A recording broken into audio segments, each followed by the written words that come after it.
శివాయ.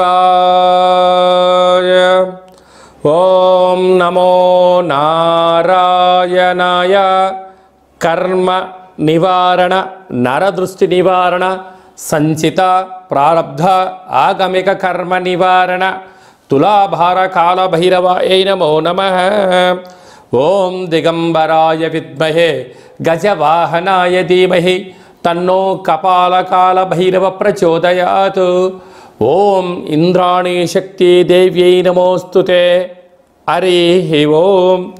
మా ఛానల్కి స్వాగతం.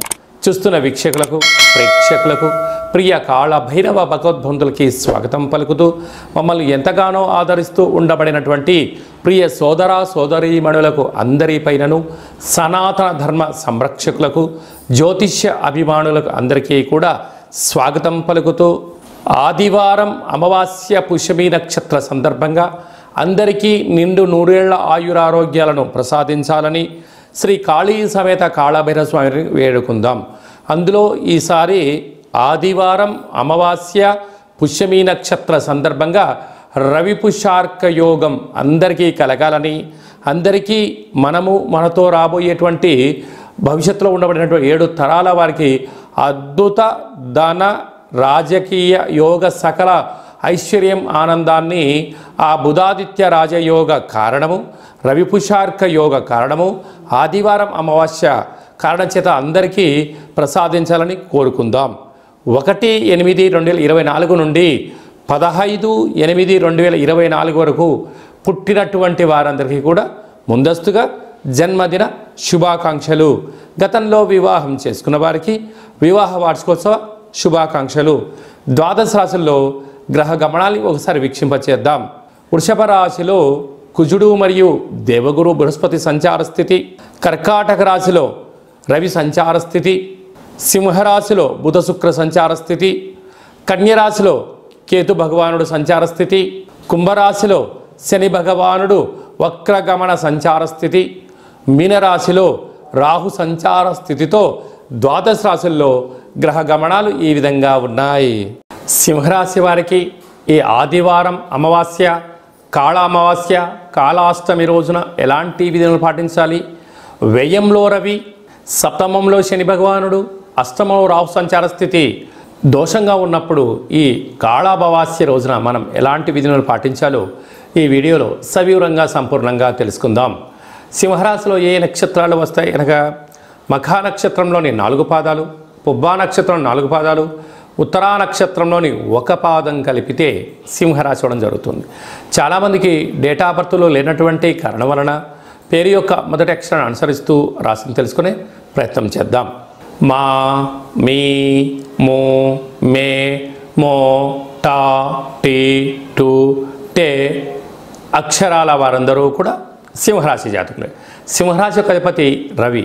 ఈ రవి భగవానుడు కర్కాటక రాశిలో జలరాశిలో మిత్రస్థానంలో వ్యయంలో ఉండగా ఈ ఆదివారం అమావాస్య పుష్యమి నక్షత్రం, ఈ పుష్యమి నక్షత్రంలో కర్కాటక రాశిలోనే ఉండడం, కర్కాటక రాశిలోని రవి సంచారం చేయడం వలన తెల్ల జిల్లేడు యొక్క వృక్షాన్ని చుట్టూ ప్రదక్షిణ చేయడం, ఆ వేర్ను తీసుకొని వచ్చి సింధూరణ పూసి ఇంట్లో పెట్టుకొని ఒక లక్ష్మీ గణపతి తంత్ర వరసిద్ధి మహాగణాధిపతి హోమం చేసుకోవడం, ఇంటికి గుమ్మడికాయ పగలగొట్టడం, ఇంటికి కట్టుకోవడం వలన ప్రభుత్వ ఉద్యోగ ప్రయత్నం చేసే వారికి చాలా మంచి కాలము. రాజకీయాలు, సేవారంగాలు, వ్యాపార రంగ కార్యక్రమాల్లో ఉండబడిన వారందరికీ దురుసు ప్రవర్తన పనికిరాదు.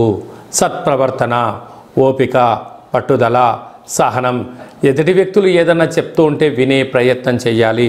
తొందరపాటు నిర్ణయంగా ఏదైనా భావించినట్లయితే రాశాధిపతి వ్యయంలో ఉండడం వలన అనవసరమైన ఖర్చులు, పోలీస్ స్టేషన్లు, వాహన ప్రమాదాలు, శత్రువులతో ప్రమాదాలు పొంచి ఉన్నాయని చెప్పి మీరు గమనించగలగాలి.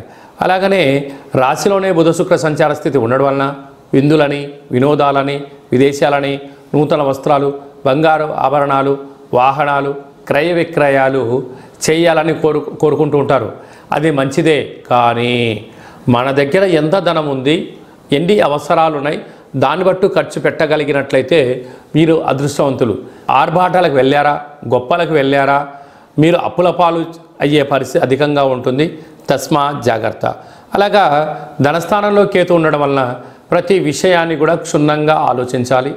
తెలిస్తేనే మాట్లాడండి, తెలియలేదు తెలుసుకొని మాట్లాడే ప్రయత్నం చేయండి. అనేక రకాలుగా సమస్యలను నివారించే పరిస్థితి ఉంటుంది. సప్తమంలో శని సంచార స్థితి ప్రేమికుల మధ్య సయోధ్య, నూతన వ్యాపారాలు, పెట్టుబడులు ఆకర్షించడంలో విజయం మీ సొంతం కాబోతుంది. అష్టమంలో రాహు కారణం వలన శత్రువులు ఎక్కువ, చిన్న చిన్న విషయాలకు ఆందోళన, అనేక మంది మీ యొక్క ఎదుగుదల కన్నా మీ యొక్క వినాశాన్ని కోరుకుంటున్నారు. తస్మాత్ జాగ్రత్త. కనుక స్వయం వృత్తులు, సేవా రంగాలు, వ్యాపారాలు, రాజకీయ రంగాల్లో, అలాగనే రియల్ ఎస్టేట్ వ్యాపారాలు, ప్రభుత్వానికి ప్రజలకు మధ్యలో ఉండబడిన వారందరూ, సాఫ్ట్వేర్ హార్డ్వేర్ ఉద్యోగస్తులకు కూడా చాలా మంచి కాలం ఉందని చెప్పి గమనించాలి. ముఖ్యమైనటువంటి పండగల గురించి క్లుప్తంగా సవివరంగా సంపూర్ణంగా తెలుసుకుందాం. 4వ తారీఖు 8వ నెల 2024వ సంవత్సరంలో ఆషాఢమాస బహుళపక్ష ఆదివారము అమావాస్య పుష్యమీ నక్షత్ర సందర్భంగా చాలా మహోన్నతమైన పర్వకాలం అని చెప్పి గమనించాలి. ఆదివారం అమావాస్య వస్తేనే అందరికీ పెద్ద పండగ. అందులో పుష్యమీ నక్షత్రంతో కూడుకున్నటువంటి అమావాస్య కావడం వలన మనకు బహిర్ ప్రాంతాలలో వ్యవసాయ క్షేత్రాల్లో తెల్ల జిల్లేడు వృక్ష ఉండడం జరుగుతూ ఉంటుంది. ఏపుగా పెరిగినటువంటి వృక్ష దేవత కింద శ్వేతార్క వరసిద్ధి మహాగణపతి స్వామివారు వృక్ష రూపంలో ఉండడం జరుగుతుంటుంది. ఆ గణపతి స్వామివారిని తెచ్చుకొని గృహంలో ఉంచుకున్నట్లయితే మనకు భావి తరాలకు 7 తరాల వారికి అద్భుతమైన ఆనంద యోగం, అమృత యోగం, ధనయోగం, రాజకీయ యోగం కలుగుతుందని చెప్పి గమనించాలి. కనుక మనం అమావాస్య రోజు ఉదయాన్నే నిద్రలేచి ఇంటినల్లా శుద్ధి పెట్టుకొని మంగళ స్నానాలు చేసుకొని ఇంటికి మామిడాకులు కొబ్బరాకులను ఏర్పాటు చేసుకొని సూర్య నమస్కారం చేసి సూర్య భగవానికి అర్ఘ్యం వదిలిపెట్టడము, ఒక తెల్ల జిల్లేడు ఆకులలో చక్కెర పొంగలి పాయసాన్ని భగవంతుడికి నైవేద్యంగా ఏర్పాటు చేయడము, సూర్య నమస్కారాలు, సూర్య ఆసనాలు, సూర్యోపాసన, ఓం హ్రాం హ్రీం రౌం సహ సూర్యాయ నమః అనేటువంటి మంత్రాన్ని ఒక 108 సార్లు తప్పకుండా పారాయణం చేసినట్లయితే అద్భుత యోగం కలుగుతుందని చెప్పి గమనించగలగాలి. అలాగనే మధ్యాహ్నం పూట గతించినటువంటి పెద్దవారి పేరు పైన నువ్వులు, దర్భలు, నీళ్ళను వదిలిపెట్టడం, పక్షిరాజ వారైనటువంటి కాకిరాజు వారికి ఆహారాన్ని ఏర్పాటు చేయడం, గతించిన వారి పేరు పైన సునకపు మహారాజులకు ఆహారం ఏర్పాటు చేయడం, దేవాలయాల్లో బ్రాహ్మణుడికి స్వయంపాక దానాన్ని ఏర్పాటు చేయడం వలన గతించినటువంటి వారి యొక్క పితృదేవతల యొక్క ఆశీస్సులు ఉంటాయని చెప్పి గమనించాలి. సాయం సంధ్య కాగానే సాయంత్రం 4:30 నుండి 6 గంటల వరకు రాహుకాల సమయం ఉంటుంది. కనుక ఇంట్లో ఒక అష్టదళ పద్మాన్ని వేసుకొని నిమ్మకాయలతో దీపాన్ని వెలిగించడము, విష్ణు సహస్రనామ పారాయణం కానీ లలిత సహస్రనామ పారాయణం చేయడం వలన ఇంటిలో రాహుకాలంలో చేసే పూజ ఫలిత ప్రభావం వలన నరదృష్టి, శత్రు ప్రభావాలు తొలగిపోతాయి. చీకటి పడ్డాక లేకుంటే ఉదయం కానీ ఇంటికి ఒక ఎర్రటి గుమ్మడికాయను దిష్టి తీసి పలగొట్టడం, దారం కలిగిన నిమ్మకాయని కట్ చేసి గడపకు ఇటువైపు అటువైపు పెట్టడం, కార్లను, ఫ్యాక్టరీలను, కర్మాగారాలను శుద్ధి పెట్టుకొని సాంబ్రాణితో ధూపం వేయడం వలన ప్రశాంతత కలుగుతుందని జరుగుతుంది. మిగతా రోజుల్లో 1000 జపం చేస్తే ఎంతటి ఫలితం వస్తుందో ఆ రోజు ఒక్క నామాన్ని స్మరించిన కాళభైరవ అన్న, కాళికామాత అన్న, వెంకటేశ్వర అన్న, ఓం నమశివాయ అన్న అద్భుతమైన ఫలితం కలుగుతుంది అని చెప్పి గమనించాలి. ఆ రోజు చేసే పూజ, ఆ రోజు చేసే దీక్ష, ఆ రోజు ఉండబడిన మౌనము మనకెంతో ఐశ్వర్యాన్ని, ఆనందాన్ని మనకు కలిగిస్తుందని చెప్పి గమనించగలగాలి. అదే కాకుండా ఆ యొక్క అమావాస్యను కాళ అమావాస్య అంటారు. అంటే కాళిదాసు లాంటి వాళ్ళు, బట్టి విక్రమార్కుడు లాంటి వాళ్ళు, శివాజీ చక్రవర్తులు లాంటి వారందరూ కూడా ఇలాంటి రోజులలోనే సాధన చేసి కాళ స్వరూపమైనటువంటి కాళికామాతను, కాళభైరవ స్వామిని ప్రసన్నం చేసుకున్నారని చెప్పి గమనించాలి. అలాగనే మనకు 12వ తారీఖున 13వ తారీఖున శ్రావణమాస శుద్ధాష్టమి సందర్భంగా, కాళ అష్టమి సందర్భంగా కాళభైరవ స్వామి స్మరణ, ధ్యానము యోగదాయకం అని చెప్పి గమనించాలి. మన యొక్క దేవాలయంలో 4 శనివారాలు, 4 మంగళవారాలు, శుద్ధాష్టమి, పూర్ణిమ, బహుళాష్టమి, అమావాస్య సందర్భంగా నిత్యము కాళభైరవ హోమం జరుగుతూ ఉంటుంది. కనుక దేవాలయంలో అర్చన, అభిషేకాదులు, కాళభైరవ స్వామి యొక్క ముడుపు, కాలభైరవ స్వామి వారి యొక్క కూష్మాండ దీపము పెట్టడం జరుగుతుంటుంది. హోమంలో పాల్గొనడం వలన సకల అష్ట కష్టాలు తొలగిపోతాయి. కాలము అనగానే కాలభైరవుడి యొక్క చేతిలో ఉంటుంది. అందుకే కాళాష్టమి, కాళ అమావాస్య రోజున భైరవ స్వామి యొక్క స్మరణ, ధ్యానము, పూజ ఐశ్వర్యాన్ని, ఆనందాన్ని కట్టబెడుతుందని చెప్పి గమనించాలి. గృహంలో ఉండబడిన నరదృష్టి తొలగిపోతుంది. వ్యాపారాల్లో ఉండబడినటువంటి ఆటంకాలు తొలగిపోతాయి. విపరీతమైనటువంటి జనాకర్షణ, ధనాకర్షణ కలుగుతుందని చెప్పి గమనించాలి. ఆసక్తి కలిగితే ఇంట్లో చేసుకోండి. కుదరలేని పక్షంలో ఈ కింద నెంబర్ సంప్రదించినట్లయితే, మీ గోత్రనామంలో పంపించినట్లయితే వీడియో కాల్ ద్వారా చూపించి మీ పేరుపైన ఒక సౌభాగ్య ముడుపు, కూష్మాండ దీపము, హోమాన్ని చేయించి వాట్సాప్ కాల్ ద్వారా ప్రత్యక్ష ప్రసారాన్ని కూడా చేయించడం జరుగుతుందని చెప్పి గమనించాలి. ఇంకనూ మనము ఈ ఆషాఢమాస ఆదివారం అమావాస్య రోజున, శ్రావణమాస శుద్ధాష్టమి, కాళాష్టమి సందర్భంగా ఇంకనూ విజయం సాధించగలగాలి అన్నట్లయితే ఈ యొక్క పాత్ర కంచు పాత్ర అంటారు. ఈ యొక్క అంటే కంచు మోగినట్టు కనకమ్ము మోగదు గదరా సుమతి అని చెప్పి మనకు సుమతి శతకంలో చెప్పడం జరుగుతుంటుంది. రాసులు 12 ఎలా ఉంటాయో 12ని అచ్చు వేయడం జరుగుతుంటుంది. పూజ చేసిన తదనంతరము ఈ యొక్క పాత్రను ఇలా ఎడమ చేతో పట్టుకొని కుడి చేతో ఈ కర సహాయం తీసుకొని ఇలా చిన్నగా శబ్దం చేసినట్లయితే ఓంకార శబ్దం రావడం జరుగుతుంటుంది.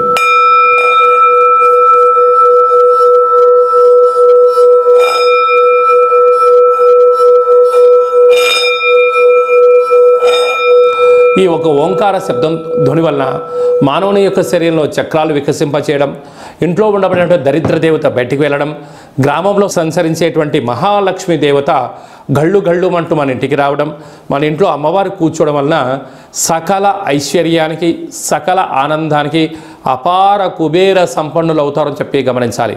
ఈ యొక్క కాళభైరవ స్వామి అక్షయ పాత్ర మరియు మీకు ఒక కాళభైరవ స్వామి ఒక పిరమిడు, డాలరు, కంకణము, కాళభైరవ హోమం చేయించడం జరుగుతుంది. మీకు వాట్సాప్ కాల్ ద్వారా ప్రత్యక్ష ప్రసారాన్ని కూడా చూపించడం జరుగుతుంది. ఆసక్తి గలవారు ఈ కింద నెంబర్ సంప్రదించి ఆ అక్షయ పాత్రను ఇంట్లో ఉంచుకోవడం వలన అద్భుతమైన ఆనందం, ఆరోగ్యం మీ సొంతం అవుతుందని చెప్పి గమనించాలి. అలాగనే మీ వ్యక్తిగత జాతకం తెలుసుకోవాలనుకుంటున్నారా? మీ పుట్టినటువంటి కాల సమయంలో మీకు తల్లిదండ్రులు పెట్టిన పేరు, డేటు, నెల, సంవత్సరం, సమయం వ్రాసి పంపించినట్లయితే 100 సంవత్సరాల జాతకాన్ని వ్రాసి సవివరంగా పంపించడం జరుగుతుంది. మీరు పుట్టినప్పుడు గ్రహ గమనాలు ఎలా ఉన్నాయి, ప్రస్తుతం ఎలా ఉంటున్నాయి, రాబోయే కాలంలో ఎలా ఉండబోతున్నాయో సవివరంగా సంపూర్ణంగా తెలియజేయడం జరుగుతుంటుంది. అలాగనే చాలామందికి పుట్టినటువంటి కాల సమయంలో డేటా బర్త్లు లేనటువంటి వారందరికీ మీ పేరు యొక్క మొదటి అక్షరాన్ని అనుసరిస్తూ రాసి తెలియచేస్తూ ప్రస్తుత కాలమాన ప్రకారంగా గ్రహ గమనాలు ఎలా ఉన్నాయి, భవిష్యత్తులో ఎలా ఉండబోతున్నాయో అనేటువంటి విషయాన్ని తెలియచేస్తూ రమణ శాస్త్రం ద్వారా అనగా గవ్వల ద్వారా భూత, భవిష్యత్, వర్తమానాన్ని తెలియజేయడం జరుగుతుంది గవ్వల ద్వారా. కనుక డేటా బర్త్లు లేనటువంటి వారికి గవ్వల ద్వారా జ్యోతిష్యాన్ని చెప్పడం జరుగుతుంది.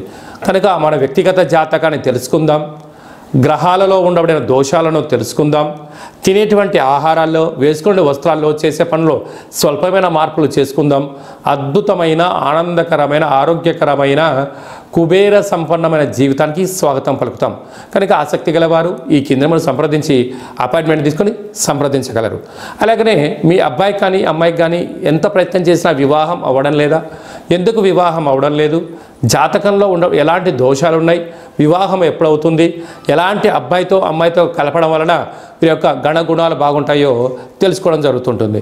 కనుక జాతకాన్ని తెలుసుకుందాం, మంచి వివాహ సంబంధం తెచ్చుకుందాం, భావితరాల్లో మంచి ఆనందకరం జీవితం పొందుదాం.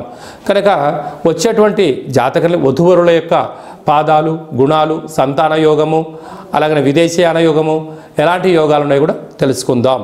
అలాగే మీ అబ్బాయి కానీ అమ్మాయికి కానీ చిన్నపిల్లలు పుట్టినట్లయితే ఏ మాసంలో పుట్టితే ఎలాంటి పేర్లు పెట్టుకోవాలి, నక్షత్రంలో ఉన్న విశిష్టత ఎంతో కూడా తెలియజేయడం జరుగుతుంటుంది.